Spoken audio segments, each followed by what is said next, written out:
We are live. Good afternoon, everybody. Welcome to our 3 p.m. Filmmaker Q&A session here at BIFF 2021. My name is Saverini. I'm a staff member with the Loic International Film Festival. Festival. All blending together. We do have a film society. So if anybody wants to join the film society, we do have one of those. We have a great lineup of filmmakers that we'll be talking to today. We have our moderator, Lindsay Mitchell, here with us, and she'll be getting well and deep in the thick of it with all our filmmakers. I want to take a moment to thank our sponsor, Culver's. If you hadn't had a chance to enjoy any of Culver's delicious food, from their butter burgers to their cheese curds, definitely get out and get some. They have been a loyal sponsor for BIFF for years, and we really, really appreciate it. We want to thank everybody who has taken their time to watch these films, as well as many other films in the festival. Your support by doing that is greatly appreciated, and you give our artists, our filmmakers, a place to show their work. So for that, we are entirely grateful.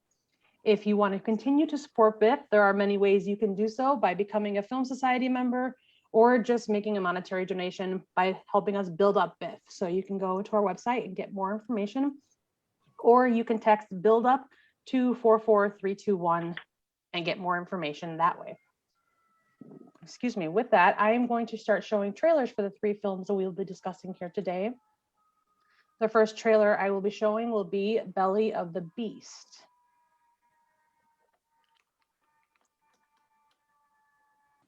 Okay, can you see it now? Yes. Okay, sorry about that. There is a culture of secrecy in California. I have some fear. What kind of repercussions will I get for coming on and talking about this?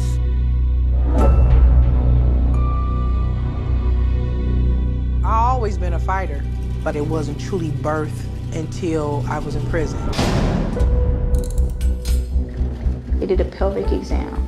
He said I had a fibroid. I was told that I had cancer cells. When I came out, I felt like something was wrong. We were getting hundreds of letters about medical abuses every month. When was the first time a doctor told you that you may be missing your ovaries? No one ever told me that. I had been intentionally sterilized, and I had been lied to. The law prohibits sterilizing people in prison for the purpose of birth control, but they were doing it anyway. One of the challenges with this story is you ultimately have to get to intent. And then that's when the doctor said, well, that's cheaper than welfare. I was looking at these documents that was confirming, as a Black woman, my life wasn't shit. What's going on?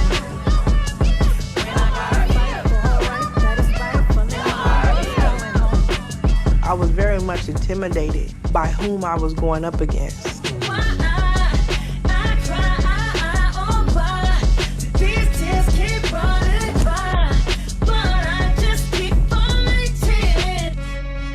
The state has admitted that they have done these illegal surgeries, but we don't actually know who they did them on. Women's become numbers. You don't get names. And that's what makes it easy to abuse them. Women in California being coercively sterilized is absolutely revolting. After all this pain, I'll never be the same. We have yet to get an apology. We have yet to be acknowledged. The state has to be made accountable. 'Cause some wounds never heal. Do you see what you've done?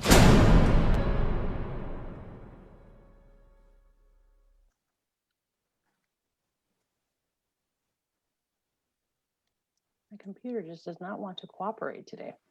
Okay, so our next trailer will be for the Saverini Widow.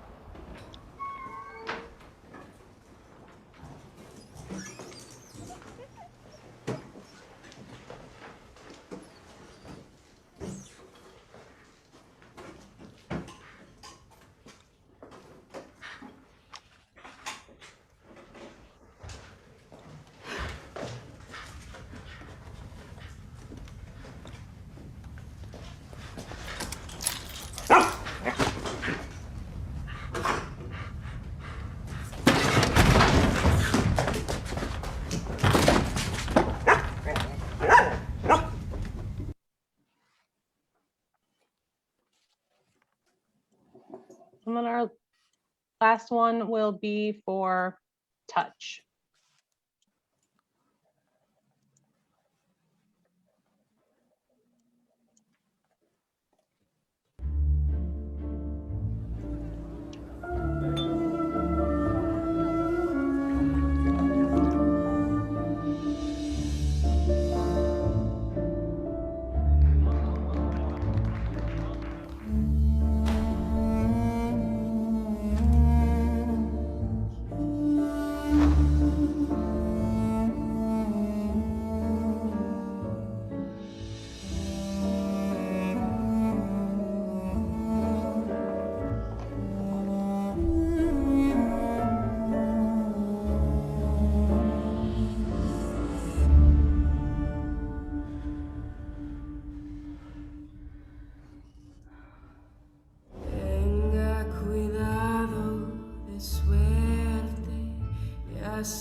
So Lindsay, that's up to you now. Okay, well, these were three absolutely stunning films. I'm so excited to talk about them. Loic, why don't we start with you? Go ahead and tell me how you came to make this film. How did this film come to be? This is an adaptation of a short novel by a French author, very famous in France, called Guy de Maupassant. And this is a short story who took place in the last century in the island Corsica, in the south of France. And this is a story of an old lady who lives in the south of the island with his unique son and his dog and her dog. And one night, her son is killed by a thug which fled in Sardinia, in Italy. And this is a story of this old woman who trained her dog to kill in order to kill the murderer of her son. And this is the story of a transformation. How this old lady who give birth in Corse, in Bonifacio, the city where she lives, how she becomes the exact opposite of what she is in the beginning. She becomes a murderer. That's what interested me the most. Sorry for my English. No, your English is far better than my French, so this is very good. Much better this way. It was a striking story. I was actually on my second watch through it before I realized that it didn't have any dialogue. I didn't miss it. It was lovely. Erika, why don't you tell me how you came to make Belly of the Beast? That was another difficult film to watch. Excuse me, I didn't understand. Sorry, the question now is for Erika. I first came across this story after meeting attorney Cynthia Chandler, who you saw in the trailer. In 2010, we were introduced through a mutual friend, and I was really inspired by her compassionate release work. She was the first attorney in California to get someone out of prison under compassionate release. And she had co-founded this organization, Justice Now, which was one of the only organizations, if not the only organization in the country, that had board members who are currently incarcerated, really informing strategy and informing policy from the inside out. And they had a campaign called the Let Our Families Have a Future campaign, which essentially exposed the multiple ways that prisons destroy the basic fundamental human right to family, one of the most heinous, of course, being the illegal sterilizations, primarily targeting women of color. And immediately this screamed eugenics to me. You know, as a Jewish woman, the phrase never again was always profoundly in the back of my mind. And when I learned about this different kind of genocide that was happening through imprisonment, through forced sterilizations behind bars, I knew that I wanted to get involved some way, somehow. So initially that was as a volunteer. Cynthia invited me into the organization, where I later became a volunteer legal advocate, providing direct services for over 150 people inside California's women's prisons. And from there began collaborating on a project that would ultimately become Belly of the Beast. Wonderful, wonderful. Aleksandra, why don't you tell me how you came to make Touch? Well, it's the seed of the story, which is the basic storyline is that a Caucasian woman who's living in China, fully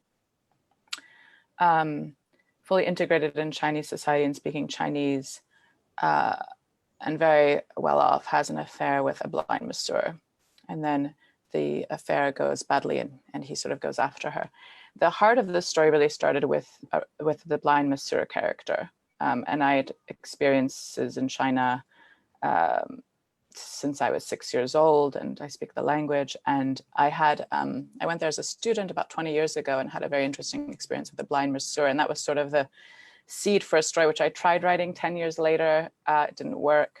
10 years again later, I went back to China after being away for a long time and had another strange experience with a masseur, not blind, but it was a coming together of many different factors for why it happened at this particular moment. But it was a story I was thinking about for a very, very long time.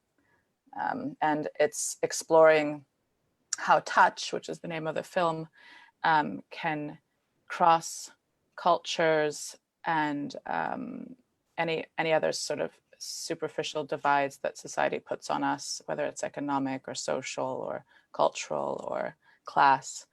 Blind masseurs in China are very much like in India. It's almost like a class system. They're almost considered untouchable. And so it very much had to be, I mean, it could have been a Chinese woman, but it would have been a much more unlikely, unbelievable story that the woman is indeed Caucasian and able to have this kind of affair while being very, very well-to-do. For us, maybe it doesn't seem so scandalous or unusual, but in China, it's actually quite, it's quite something. So this is sort of how the broad strokes, how the story came about. Fascinating. I couldn't tell when I was watching it how much of the story was symbolic, and maybe it's less than I thought. No, a lot of it is, but I feel like you hope some people get that when they watch it, and then if they don't, that's okay too. You know, if they're entertained in some other way or take some other kernel away from the movie, that's okay too. You know what I mean? I don't like to. We could definitely talk about it later if you'd like, but it is there. All elements are highly symbolic. I mean, the blind masseur is also symbolic as well. Excellent. Yes, I am definitely going to touch on that later. You'll find that when it comes to symbolism, I'm the person who read Animal Farm and thought it was about an animal farm. So I'm like not the person to talk about symbolism, but I do have a whole bunch of questions. So I'm going to come back to that. Mm-hmm. Loic, the woman in the Saverini Widow was wonderful. I loved to watch her face. She was magnetic. How did you find her? First of all, I would. My first intention was to work with Corsican actor and actresses, and Christian, who plays the Saverini widow, is a Corsican, half Corsican by his mother, and she speaks Corse, and she's. I found her she plays in theater, not so much in a movie, but mostly in a theater. And I saw her in a small role in movie, in film, and that's how I discovered her. But she's not very famous in France. She plays a very little role, little character. Interesting. She could have almost been any age. Yes, I don't think very important for me that her face can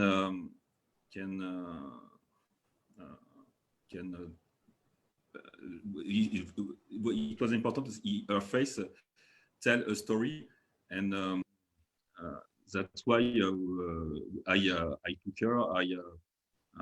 When I saw her face and mostly her eyes, her big eyes, it was important because I think she can also be very sweet and very hard in the same time, and that's what interesting the most in her face.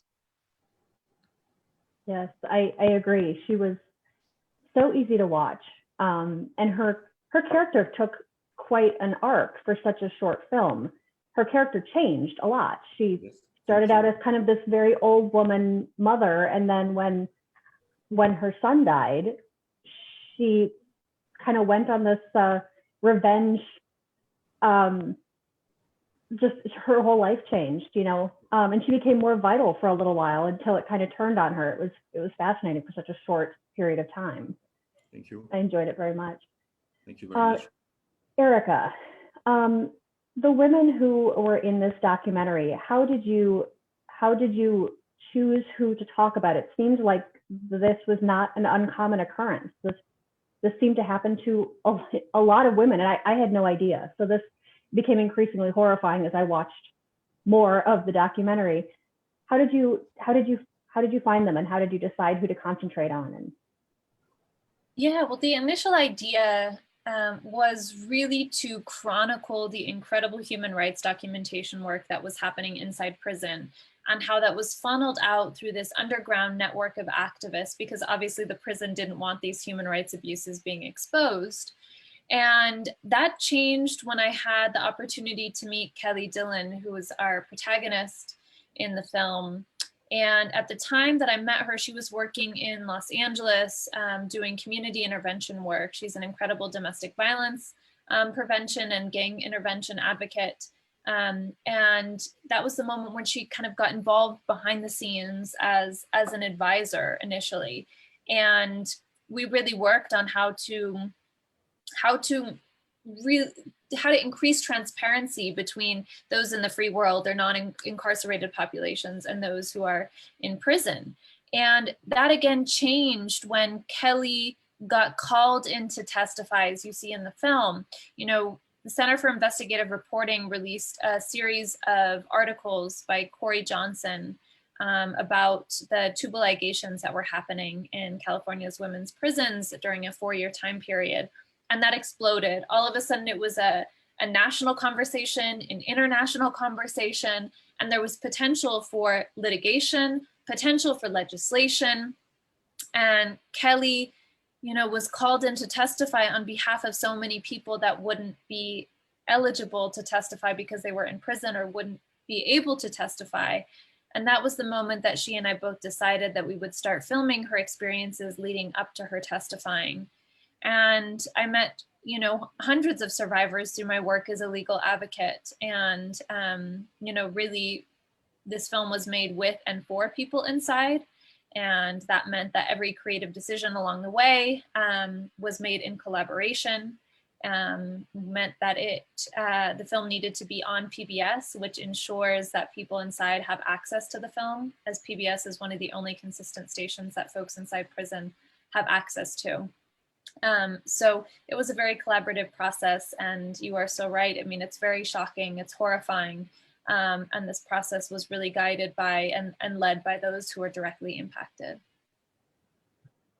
Excellent. It definitely portrayed everybody very respectfully, but I very much could feel the weight. I mean, it felt like it was just these little tiny people against the world who are just like, well, who even cares, really? You know, I admired your protagonist very much. She must be very strong.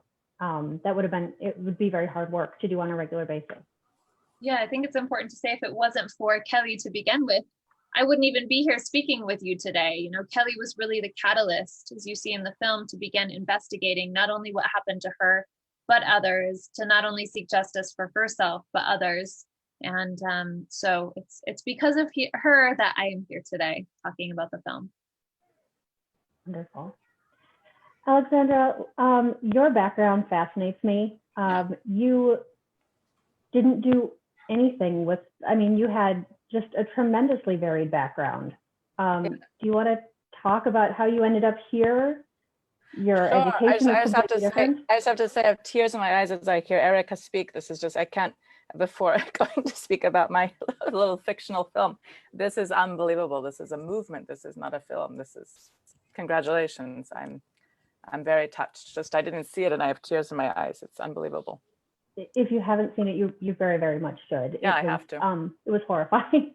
No, I heard a little bits about this happening before, but I don't know much about it. Yeah, it was hard to watch. Yeah, very incredible. Very incredible. Congratulations for making such a film. Very important. This is the power of filmmaking. This is unbelievable. My background is actually in political science. So this is and I was working in environmental protection and energy and security.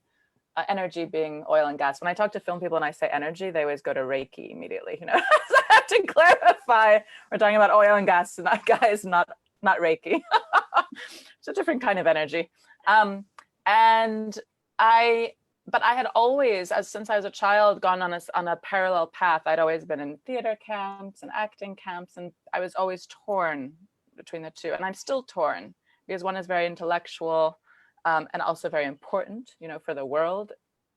And filmmaking, on the other hand, is another way. You know, I very much enjoy filmmaking because I think it can, versus, for example, theater. I did a lot of theater, but filmmaking for me can reach a larger audience and have a bigger impact on the world.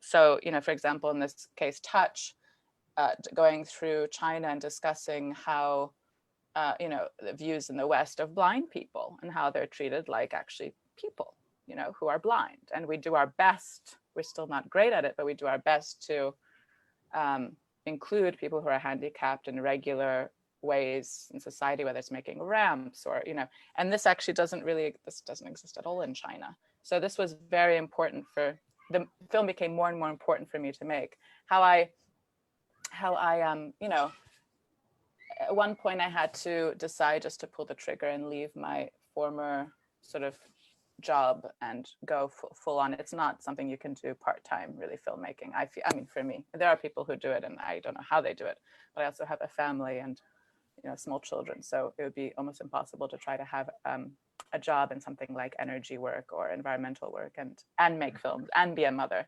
So you have to make choices along the way. And this is basically the story. I love the idea of making documentary films. You know, they're extremely powerful also. So it doesn't stop necessarily at fiction films. Erika, I have a question from Facebook.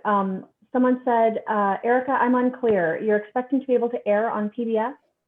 Is this airing on PBS or is it? It aired on PBS on November 23rd. And we just had a repeat broadcast a couple of weeks ago. So it will continue to screen on PBS. But in addition, if you don't catch it at this festival at BIFF, it's also at Athena and also at the Human Rights Watch London Film Festival. So other opportunities to see it if you don't have a chance to see it here, which I hope you do. All right, good to know. Loic, tell me about the historical accuracy of the costumes and all of that. This was a film from the 1840s, if I remember right. How did you go about getting all your details correct? That was a big work, big research with the costumers, and we found a lot of pictures of the 16th century, and we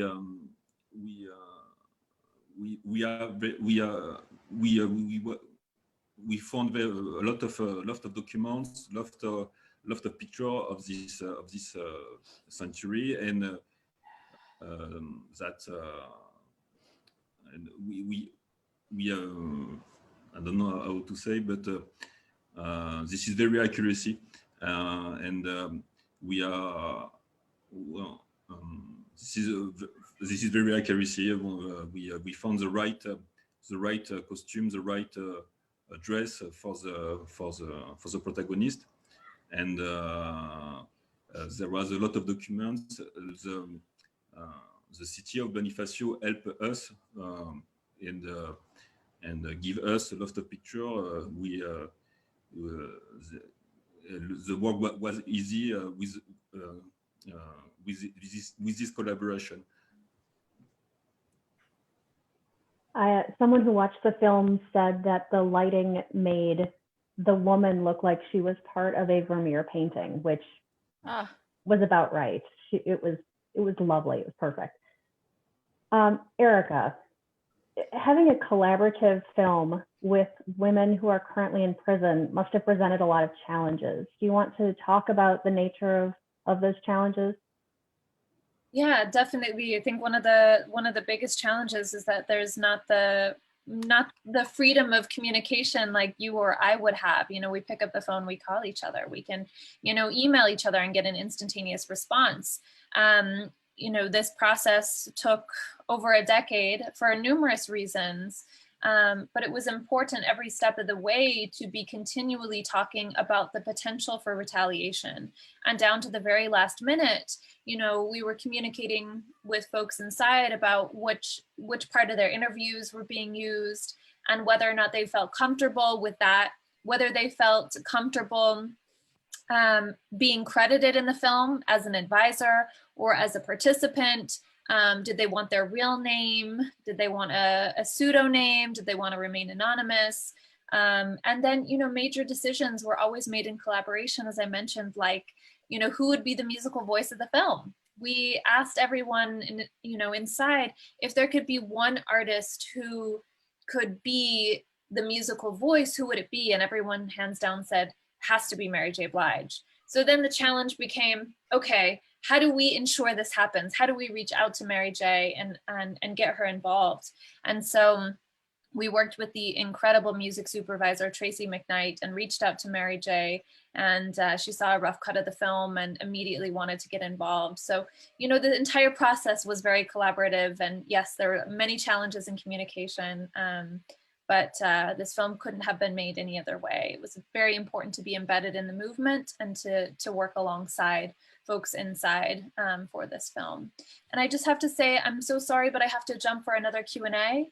But it was a pleasure to be with all of you, and I can't wait to see Touch and the Saverini Widow. And thank you to BIFF. And if you want to stay in touch, learn more about Belly of the Beast, you can find us on social at BOTB Film on Twitter and on Instagram at Belly of the Beast Film, or you can find us at bellyofthebeastfilm.com. So thank you all. Thank you, Erika. Yeah, and all her information is on her film page on our website that has all of that things that she just covered as well. Perfect. So thank you, Erika. Aleksandra, I have a question for you that's from Facebook. It says, you mentioned how scandalous your film's premise is. From another filmmaker, they talked about the difficulty in getting screened in China. Do you hope to screen in China, or have you had any feedback from the Chinese American community? I haven't had much feedback from the Chinese American community. I did, when I did the first round of edits, which were in China, and then I finished editing in America, I did show it to distributors and friends who were in the film business. And in general, actually, ironically, the problem is not the scandalous story. It's actually that storytelling is fundamentally different in China for centuries.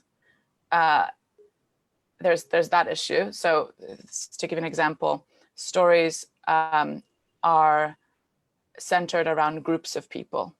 They don't usually follow one protagonist.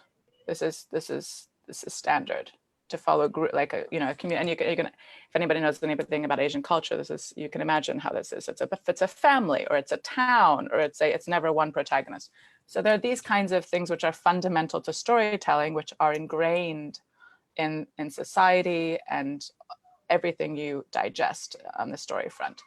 Second is the way that I filmed it is so fundamentally different to their aesthetic. The whole film is all handheld, and I was told repeatedly that it's undigestible visually for the average Chinese person. Now, I have friends who are younger and hipper and go to film festivals, and they love it, but that's the tiny minority. A very prominent head of distribution said it's unwatchable for her. She's seasick, it's unprofessional, this kind of movement, whereas we have Oscar-winning films that are all handheld, right? So, but even when I was going to shoot it, I was told this is not the professional way to do things. And I said, well, that's okay, I'll be unprofessional. I'll be the unprofessional Western director. I want it handheld. So, so there are so many differences, which are, I would say even the scandalous part of the story is way down the list as far as what is not digestible for the Chinese audience. Chinese Americans are completely different. I feel like they're very already, Westernized, and I haven't actually, that's an interesting thing. I have a couple of Chinese American friends, but as far as a community, but they're in the film world, so it's a little different. But as a community, I haven't really had feedback yet, because the film has just been in the festival circuit. So it will be, once it's released, we'll see what happens. Yeah. Well, thank you. I think that answered the question that kind of came in. So thanks, Saverini. Loic, what's the film community like in France? Are they accepting of independent films? Is this fairly easy to do, or is it a hard sell there? Excuse me, I did not understand. You asked me if the movie was harder to do in France? Yes. How is the film community in France? It's very it's a big family. There are many help for making a movie in France. I don't know how it works in the United States, but in France, the state help very much the movie, the cinema. There are a lot of help in the different states, in the different with the different network. So you have a lot of opportunity to make a movie in France. There are less money than the United States, but you have a lot of opportunities.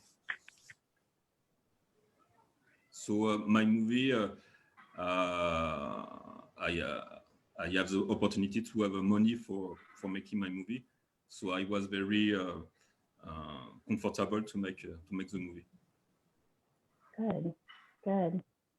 Aleksandra, your film reminded me. I'm very much a literalist, so your film reminded me very much of David Lynch.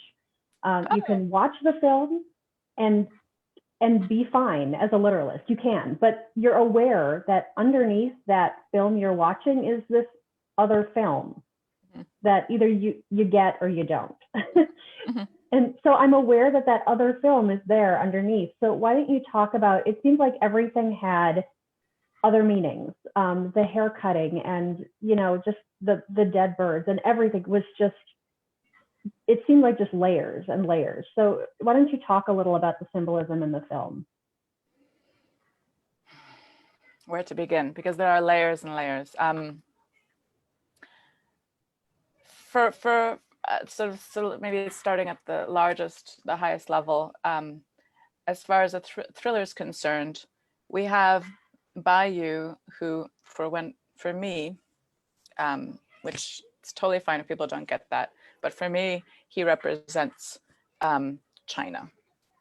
Fundamentally, the soil kind of the underbelly of China, the earth of China. I don't know how to express this. So this is why when she's seeking her permanent residency, and she gets it, and she breaks up with him, there's almost no longer, she was connecting with him almost to connect to China. And so then when he also comes after her in the thriller part, it's almost like China and the complexity and the I forget, I think it was Kissinger who said it's a mystery wrapped in enigma, this country. Something like this. So it's like when you get deeper, it gets more complicated, and you go further and it gets more complicated. And you think you speak the language, and all those lines are coming from my experiences in China. You speak the language, and you think you're integrated, but you're not. You don't know the idioms, and you don't know the thing. All these, you don't know the all these things that are taught to you in school, and you will never really quite know. You think you know, and so this was for me, the thriller was really not Bayu as a person, as her ex-lover, but the country coming after her, and this place, the place personified in Bayu. So this is one element. Also the fact that she's Western, she's wearing this white dress at one point, which her husband gave to her, and she's being put on a pedestal a lot, which Westerners are in China. You can actually get away with so much and do so much as a Western China, which is wonderful on one hand. On the other hand, it's a little questionable, but because you're a Westerner, because they think you know better in X, Y, and Z, or it's intriguing, or it's prestigious, etc. Because they're not, because of the way that the premier has organized the country, it's still not as open as it could be or should be, considering how rich it is and all this other stuff. It's actually, I'm shocked after I go back after 10 years, I'm thinking, oh, it's going to be so international and full of people of color and all sorts of, no, it's the same way it was 10 years ago. It's just a tiny, you see one Black person like in 3 months. You see some Westerners, but they're all expats who are, separated. Not really. There are some that are there are many that are integrated for 20 years, but I know them all. It's like a small pod.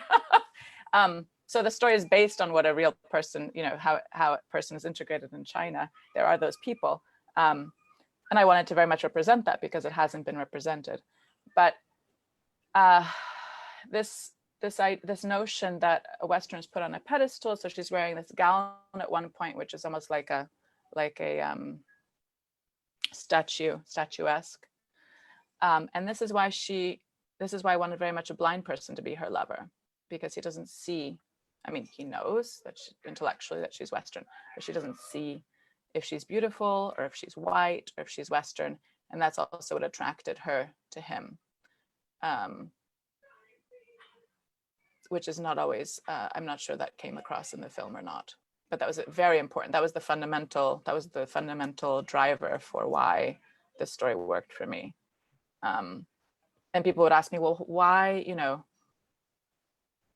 is she going after a blind guy? He has to be exceptional in some other way. No, he doesn't. He can just be a person. And he happens to be blind. So there's, if you do you have a specific question for some of the do you have a specific question as far as the symbolism? Not really. The hair cutting. You asked about the hair cutting. The hair cutting is very much the roles, the female and male roles are very. It's very, for us, traditional, in China, and so.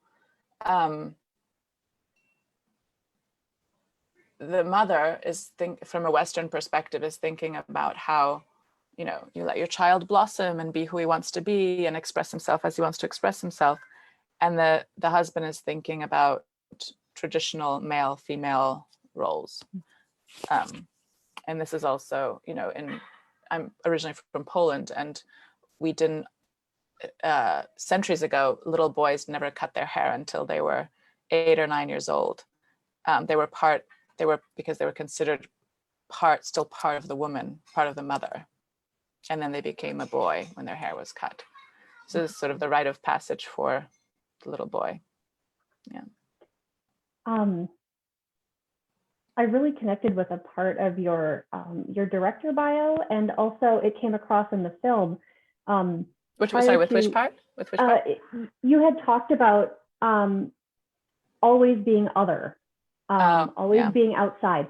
Prior to the life I currently live, I had a life with a lot of traveling, and there was sort of an aspect of that where you find your home in your homelessness, in a way. You know, you only feel at home when you're someplace you've never been, and when you're wandering around lost and you don't speak the language, and that's when you feel most yourself.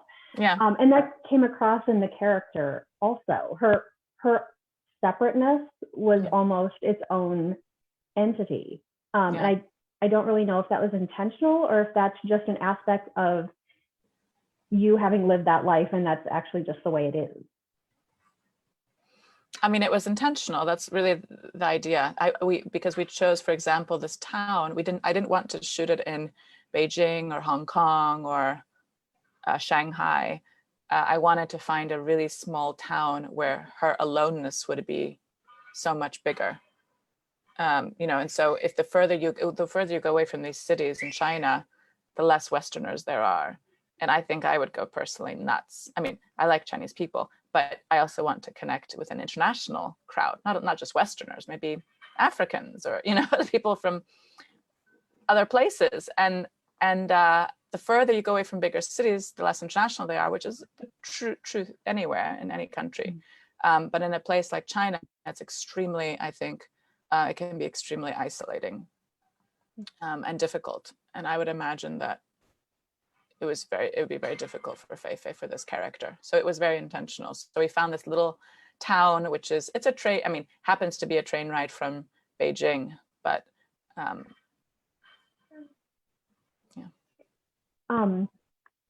I did have a question about the character herself. She seemed that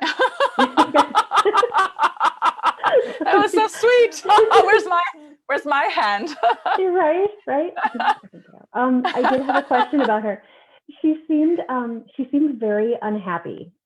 Just dissatisfied was the word that came. We lost Loic, by the way, which is why where'd he go? I don't know. I'm hoping he'll come back, but I don't know if he lost connectivity. I'm not sure. So that's why I'm just talking to you now. That's okay. I'm happy to talk. Her dissatisfaction came across. You know, she was clearly looking for connection, maybe. Yeah. I'm not sure if that was what she was looking for, and it wasn't satisfied by having this husband and this child, and it wasn't satisfied by having this lover or this international life. Was there something that would have satisfied her? She just seems like endlessly searching. That's very interesting. I agree with you. I don't think there was a lot of questions about her past. And, you know, when I was trying to find Chinese people to collaborate with, there was a lot of questions about this in the screenplay, and there was an effort to make everything more literal, and that was one of the areas that a lot of people wanted to make more literal, which is, you know, is she French? Is she Polish? Is she American? Where is she from? And why is she in China? And why, you know, what is she looking for? And I think I made a very specific effort not to indicate where she was from. And I wrote a backstory for myself for her that she, you know, it was almost China was a third choice. I don't know if you know this term, third choice country for her, which is where, for example, I was born in Poland, and I grew up in America, and because in America I'm sort of a Polish immigrant, this could have been a dissatisfying experience for me. So then I moved to Venezuela. That's my third choice. And in Venezuela, I can be whatever. I can be American one day, I can be Polish the other next day, I can be Polish American the third day. You can rewrite your history. And because you didn't grow up. So that's a whole new study for third choice immigration. I think that absolutely makes sense. It's very interesting, isn't it? Yes, I can see that. And, you know, I never actually wondered where she was from, but part of that is because I could not tell what her accent was when she was speaking Mandarin. I just couldn't tell. Yeah. So I really never wondered where she was from. It's like, oh, okay. But no, and then so in the end, like so in the end, her, if you notice, her clothes become slowly are getting more Western by the end. Mm-hmm. She's slowly coming into herself. She's not fully there, like you said. She's just constantly, you know, searching. But I did want a little bit of a feeling. Hopefully, there was a little bit of a more settled feeling. I mean, when she murders, you know, Bayou, then she's unsettled for life. But her as far as the identity question, I wanted it to be sort of a gradual, also visually, you know, that she's slowly going back to her Western roots and is okay with that, rather than trying to be something she's not, which is Chinese. She's not Chinese. And it's okay to identify with another culture and live in another culture, but fundamentally she's not Chinese. So so this was sort of what I was thinking. I found her character to be fascinating, and I would have watched a much longer film with her, to be perfectly honest. Oh, great! It was originally much longer. Her as if it's not you, but you know what I mean. Her, the character. Tell me this: when did you know that you had gotten the film that you intended to make? What was the moment when you were like, yes, this is just right? Or did you never really get there?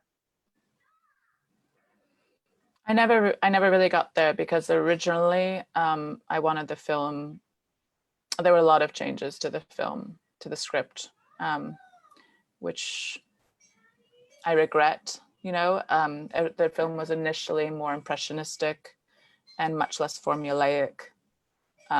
This film hits the beats, like, you know, it's very much in the classic structure of screenwriting. And the first drafts were very impressionistic and not like this at all. And I much prefer that, but it's much harder for people to digest that. And if you want to collaborate with people, they don't, you know, it was hard. It would be a harder film to make. So with the particular people that I was trying to collaborate with, I was trying to sort of please them. And also I initially wanted the film to be released in China. So there's censorship process. I don't really want to get into that because that's a whole can of worms, but this script did go through censorship.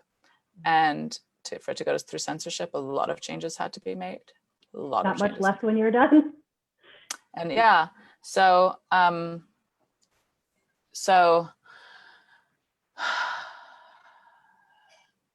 not, I mean, I'm sure there are filmmakers who are very satisfied with their work when it's done, but I'm not one of them. You know, so I'm not satisfied with the screenplay. And then, I mean, and it's interesting to say you would have watched a longer film. Then the first cut was like 6 hours. I can show you the 6-hour version. I write very densely. So I had to eliminate like huge segments of storylines. And initially the structure was that it was a love story. So we had all of Bayou's life and all of Feifei's life in parallel. And then they came together. And then the structure changed. So we have scenes with Bayou's mother, with his girlfriend that aren't there, and them breaking up, and the girlfriend intervening with Feifei and Bayou. Like it was a much bigger film before. And actually this version went back to my more impressionistic original draft, which was kind of just light. I mean, it's still not like the first draft, but it cut out a lot of these new elements, let's say. This film gave me an experience I'd never had before. I often will read books and think, oh, I wish this was a movie, you know, like this would be a great movie. But I'm always disappointed when they make it into a movie, and I'm like, oh, that really wasn't how I pictured it. You want this to be a book? I want this to be a book. And I would not be disappointed. Like I want the long, I feel like it would just be so, like you said, dense. It would be like, it'd be epic. It'd be War and Peace. It would. It'd be the War and Peace of expat American Chinese love stories. It would be great. So anyway, I just wanted to tell you, like I was watching this, like this needs to be something I could read, like something I could have on my shelf. I might do that. That's a great idea. Well, you haven't been an author yet, so there's that. There's always that. I have a manuscript which was never published, but this one would be very interesting. You're right, because there was a lot of also research that went into it, and I spent so much time on it. I could recite the whole 6-hour film to you right now. I mean, it was epic. It was epic. When you turn it into a book, you're going to have to put in like the footnotes a thank you to Lindsay Mitchell for giving you the idea to turn it into a book. I'll dedicate the book to her. There you go. Yes, life goal complete. Well, I see Sabrina's back, and we lost Loic, and of course Erika. We did. He did send an email. He apologized. His computer crashed, and for no reason. And so he was just getting back on, and so he kind of he apologizes for just ducking out. Oh. So, well, thank you so much, Aleksandra, for being here, and to our other filmmakers who aren't here but that were here earlier. For anyone watching the playback of this, thank you so much for being part of our festival and being part of this panel today and just talking with us. We really appreciate you and love your work that you've submitted and giving us the opportunity to share it with our audience. So I think thank you so much. Thank you for having us. So one last question that we kind of always ask is, if you're in an elevator with a stranger, pitch your film to them so they would go see it. Oh my God, I'm so bad at those. I'm so bad at those. It can be one line. It can be just something, or maybe even one word. We've had those, it's just one word even.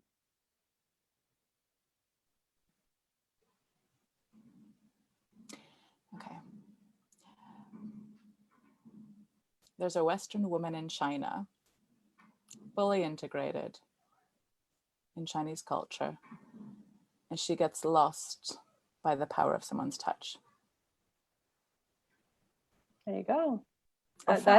Or found, maybe or found. That would be lost and then found. That sounds very intriguing to me. I would be if I heard that as a stranger, I'd be like, huh. Well, you set it up with the elevator. I mean, not an elevator pitch. The way you set it up was like you're trapped in an elevator. I mean, nowadays with everything, you have no choice. No idea. Well, thank you so much for joining us today. I think I'm trying to think. I don't have you penned or slated for any more things. So you can't mess. You can't. I won't get any panicky emails like, wait. I'm like, no, I think you're good. You made everything. So Sabrina, I can't tell you how sad I am about this though, because this has been the most fun. I would talk to Aleksandra for days. Well, I can send you her email address and you can continue. We'll make our own Zoom chat. There you go. Thank you so much for being here. Thank you so much. I'm not sure. Someone on Facebook just said something and I'm not even sure what she said. She said, war and touch. Yes, bring it. I hope. I'm not sure what she meant, but I hope it was positive. Okay. I'm gonna assume so. I know who that person is that said it, so it's okay. I'll ask her. But thank you so much. And Lindsay, thank you for your time today. I think this is the last one I have you moderating today. So, but I will see you for the rest of the weekend. Tomorrow. So thank you so much, both of you. Thank you. Thanks to you. To the BIFF Nation out there, thank you, and we will see you later.